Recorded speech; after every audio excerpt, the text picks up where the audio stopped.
আসসালামু আলাইকুম। সংসদে তারা যে কত সুন্দর সুন্দর করে যে কথাগুলি বলে, পরাণ একবারে ঠান্ডা হয়ে যায়, পরাণ একদম জুড়িয়ে যায়। আপনারা দেখছেন যে ডক্টর শফিকুর রহমান উনি যখন সংসদে কথা বলে সব মানুষ একবার নীরব হয়ে যায়।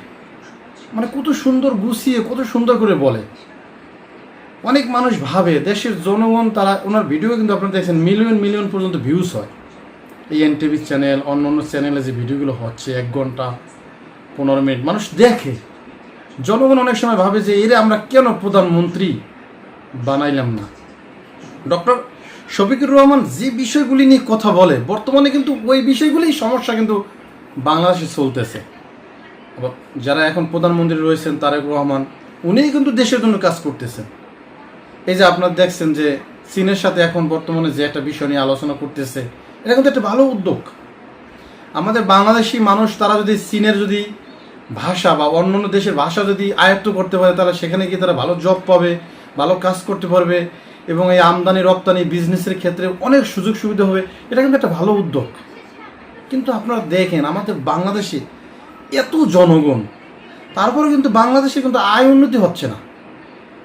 মানে বাংলাদেশকে আপনি যদি বলেন যে আমাদের দেশ এখন ভালো আছে, তাহলে এটা কিন্তু হবে না। ভালো থাকটা এরকমের না যে আপনি একটু লক্ষ্য করেন যে দেখেন যে 1 লক্ষ লোক ভালো আছে আর 10 কোটি লোক না খাইয়ে মরতে আছে, তার মানে কি বাংলাদেশ ভালো আছে?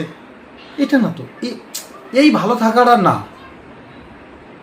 বর্তমানে যারা এখন ক্ষমতায় আছে বা যারা রয়েছে সবাই ভালো। এই ভালোর মধ্যেও তাদের দায়িত্ব কি? তারা এমপি মন্ত্রী কেন হয়েছে? জনগণের জন্য হয়েছে। মানে বাংলাদেশে যাদেরকে এমপি মন্ত্রী হিসেবে যাদেরকে ওখানে বসানো হয়েছে, তারা তো জনগণের জন্য কাজ করবে।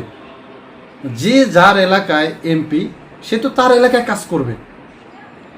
যদি তারা না পারে, তাহলে এমন লোক সেখানে সিলেক্ট করা হবে যে জনগণের জন্য কাজ করবে।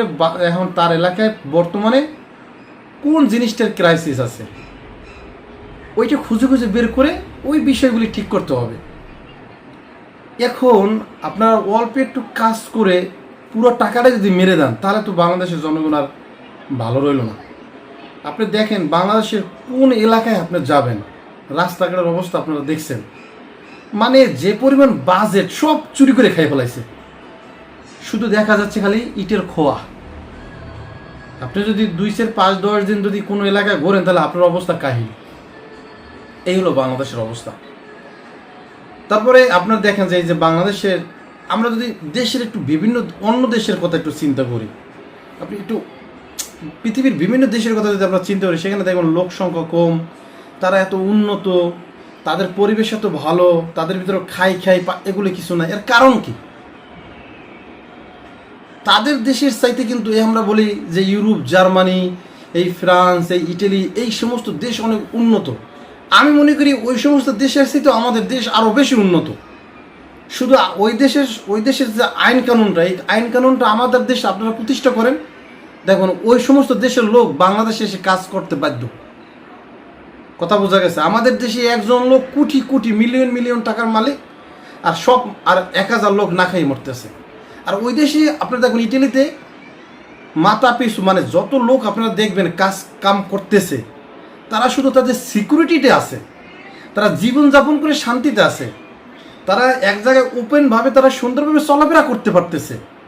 কিন্তু তাদের কাছে মোটা অঙ্কের কোটি কোটি টাকার ক্যাশ নাই। আর বাংলাদেশে দেখেন একজন ইঞ্জিনিয়ার, একজন সরকারি কর্মকর্তা, একজন সরকারি পিওন, যে আপনার এই ভোট কেন্দ্রে আপনার এই কমিশনার যে ভোট কেন্দ্রে যারা একজন পিওন, সেও কোটি টাকার মালিক। এটা কিভাবে সম্ভব বলেন? একজন এমপি তার সব কিছু খুঁজলে পড়লে, যখন সে এমপিতে নির্বাচিত হলো, তার আগে সে কি ছিল, এমপি হওয়ার 5 বছর পর তার সমস্ত অর্থ সম্পদ যদি আমরা একটু যাচাই বাছাই করি, তাহলে সে কত টাকার মালিক হইল এবং কত টাকা সে খরচ করলো ছেলে মেয়ে, মানে তার যে ভরণ পোষণে, মানে পরিবেশগতভাবে যে খরচাটা যায়, এটা বাদ দিয়ে তারপরে সে কত অর্থ সম্পদের মালিক। এটা যদি আপনারা যাচাই করেন, তাহলে দেখবেন যে কোটি কোটি টাকার সম্পদের মালিক। বাইরে কিন্তু একজন নাগরিক বা বাংলাদেশ থেকে যারা ইউরোপে বিভিন্ন দেশে যায়, তারা কিন্তু কোটি কোটি টাকার মালিক না। তারা কিন্তু প্রতি মাসে কাজ করে, তাদের জীবনের সম্পূর্ণ নিরাপত্তা রয়েছে, কিন্তু তারা কিন্তু কোটি কোটি টাকার মালিক না। তারা কিন্তু বাসায় এসে কী করতে পারে, শান্তিতে ঘুমাতে পারে, টেনশন ফ্রি। এবং তার যদি অসুখ হয় সরকার চিকিৎসার ব্যবস্থা করবে, সে যদি বুড়ো হয়ে যায় সরকার সব কিছু দেখাশোনা করবে। একটা কথা হলো, বাহিরের বিষয়টা হচ্ছে এরকমের যে আপনি যখন সুস্থ থাকবেন, আপনি 50 বছর 40 বছর আপনি কাজ করবেন, সরকার আপনার কাছ থেকে নিবে। আপনি যখন কাজ করতে সক্ষম তখন সরকার আপনার কাছ থেকে নিবে। যখন আপনি কাজ করতে সক্ষম না, আপনি যখন বিপদে পড়বেন, আপনি অসুস্থ, তখন সরকার আবার আপনাকে দিবে। বোঝা গেছে? মানে একজন মানুষ অবৈধভাবে কোটি কোটি টাকার সম্পদের মালিক দেশের বাইরে হতে পারে না। সরকারকে ট্যাক্স দিয়ে আপনি যত টাকা ইনকাম করতে পারেন বৈধভাবে, তাতে কোনো সমস্যা নেই। কিন্তু আমাদের দেশে এটা নেই। আমরা বলি যে ইউরোপ আমেরিকা অনেক সুখ, অনেক শান্তি। আসলে বিষয়টা ঠিক ওরকমই না। ওখানের আইন কানুনটা একটু সুখ, ওখানে যে নিয়ম কানুন, আইন কানুন যে মানে এমনভাবে তারা একটা কাঠামোর ভিতরে ঢুকিয়ে রাখছে, ওই বিষয়গুলো অনেক সুন্দর। বাংলাদেশে কি নাই? বাংলাদেশে প্রচুর পরিমাণ সুন্দর সুন্দর জায়গা আছে, প্রচুর পরিমাণ মানুষ রয়েছে, কিন্তু এখানের এই আইন কানুনটা বাংলাদেশে না থাকার কারণে আজকে বাংলাদেশের এই অধঃপতন। আজকে বাংলাদেশে যারা নির্বাচিত হয়ে আসছে তাদের দায়িত্ব থাকবে কি, বাংলাদেশের বর্তমানে কি সমস্যা, কোন বিষয়টা প্রথম গুরুত্বপূর্ণ। যারা আজকে সংসদে আসছে, যারা আজকে এমপি মন্ত্রী চেয়ারম্যান, যারা ক্ষমতায়, যারা আইন প্রশাসনে রয়েছে, আইনমন্ত্রী রয়েছে, তাদের দায়িত্ব হবে বাংলাদেশের কি, আইনের সুশাসন গঠন করা। বাংলাদেশে এমন আইন প্রতিষ্ঠা করতে হবে যেন বাংলাদেশের সব শ্রেণীর মানুষ সমান আইন পায়, সমান অধিকার পায়। যদি কারো মেধা থাকে, বিজনেস করে বা তার মেধা খাটিয়ে যদি সে সরকারকে সঠিকভাবে ট্যাক্স পে করে সে যদি 100 কোটি টাকার মালিক হতে পারে, হবে, কোনো সমস্যা নাই। কিন্তু সব মানুষকে সমান চোখে সমান নজরে দেখতে হবে। কিন্তু আমাদের দেশে এই দেখবেন যে যারা ব্যবসা করে, আমরা ব্যবসায়ীদের কাছ থেকে প্রতি বছর ট্রেড লাইসেন্স থেকে শুরু করে যে আপনার ট্যাক্সের টাকা পে থেকে শুরু করে সরকার কি টাকা পায় বলেন? যে টাকা সরকার পাবে তা কিন্তু ওই এমপি মন্ত্রী যারা হয় তাদের যে এই ছাত্র নেতা, এই চাঁদাবাজ যারা রয়েছে, মানে যত মানুষ এই চাঁদাবাজি করে, যত ধরনের টেন্ডারবাজি করে, যে সিন্ডিকেট রয়েছে, তারাই কিন্তু ওই ব্যবসায়ীদের কাছ থেকে চাঁদা খেয়ে ফেলে। তাহলে সরকার কীভাবে ভালো থাকবে? সরকারের ফান্ডে কীভাবে টাকা থাকবে? বাইরের দেশগুলিতে সরকার ধনী, জনগণ একদম নিরপেক্ষভাবে জীবনযাপন করে, তাদের জীবনে কোনো হুমকি নাই। সবসময় পুলিশ, সেনাবাহিনী, অন্যান্য বিভিন্ন আইন প্রশাসন সবসময় টহল দেয়, কোনো জায়গায় কোনো ধরনের দুর্নীতি কিছু থাকে না। আর বাংলাদেশে আপনারা দেখবেন যে আজকে আপনি একটা মোটরসাইকেল নিয়ে বের হয়েছেন, কাগজ নাই, পুলিশ ধরছে, 5,000 টাকা দিচ্ছেন, আপনাকে ছেড়ে দিচ্ছে। এই যে ঘুষ, এই যে চাঁদাবাজি, এই জায়গাগুলি বন্ধ করতে হবে। যদি আজকে ব্যবসায়ীরা যদি ভালো সুযোগ পায়, এই চাঁদাবাজি হুমকি যদি মুখোমুখি তাদের না হতে হয়, তাহলে কিন্তু তারা সরকারকে আরও বেশি ট্যাক্স দিতেও কিন্তু তারা বাধ্য। বিষয়টা হচ্ছে বাংলাদেশের মানুষ তারা নিরাপদে থাকবে, বিপদে পড়বে সরকার সম্পূর্ণ দায়ভার নেবে, এবং মানুষ কাজ করবে, চাকরি করবে, সরকারকে ট্যাক্স দেবে। কোনো ধরনের চাঁদাবাজি, সন্ত্রাসী, গুন্ডমি, বদমাশি কোনো প্রকারের লোক থাকতে পারবে না। সব ধরনের অন্যায় অবিচার সব আইনের হাতে থাকবে। এই জন্য বাংলাদেশে প্রচুর পরিমাণ আইন প্রশাসনের লোক বাড়াতে হবে। প্রত্যেকটা গ্রাম, মহল্লা, এলাকা যতক্ষণ পর্যন্ত আপনি আইনের শাসনে নিয়ে আসতে পারবেন, যতক্ষণ পর্যন্ত ওই চেয়ারম্যান, ওই মেম্বার, ওই এমপি মন্ত্রী, ওই যে চাঁদাবাজি যারা করে তাদের আন্ডারে থাকবে, অতদিন পর্যন্ত বাংলাদেশে শান্তি আসা সম্ভব না। বাংলাদেশ থাকতে হবে আইনের হাতে, এবং ওই আইনটা থাকবে সবার কাছে সমান। কে জয়ী হলো, কে জয়ী হলো না, কে দলের লোক, কে দলের লোক না, এগুলি বিচার করা যাবে না। সব মানুষকে সমান নজরে দেখতে হবে, সবাইকে সমান অধিকার দিতে হবে, সবার কাছ থেকে সমান পরিমাণ ট্যাক্স সবাই সরকারকে দেবে। যে একজন এমপি, একজন মন্ত্রী, তাকেও সরকারের কাছে জবাবদিহি করতে হবে। সে একজন এমপি হয়ে গেছে, এই জন্য যে সব ক্ষমতার উৎস সে হয়ে গেছে, সে যে তার এলাকায় চেয়ারম্যানের উপরে বল প্রয়োগ করবে, ওই যে ওসি দারোগা রয়েছে তাদের উপরে বল প্রয়োগ করবে, রাস্তাঘাট যেখানে রয়েছে এগুলি টাকা মেরে খাবে, এই রাস্তাগুলি আমাদের বন্ধ করতে হবে। তাহলেই বাংলাদেশে শান্তি আসা সম্ভব। তাহলে বাংলাদেশের কোনো জনগণের পৃথিবীর কোনো দেশে যাওয়া দরকার নেই, বাংলাদেশেই তারা নিরাপদে জীবনযাপন করতে পারবে।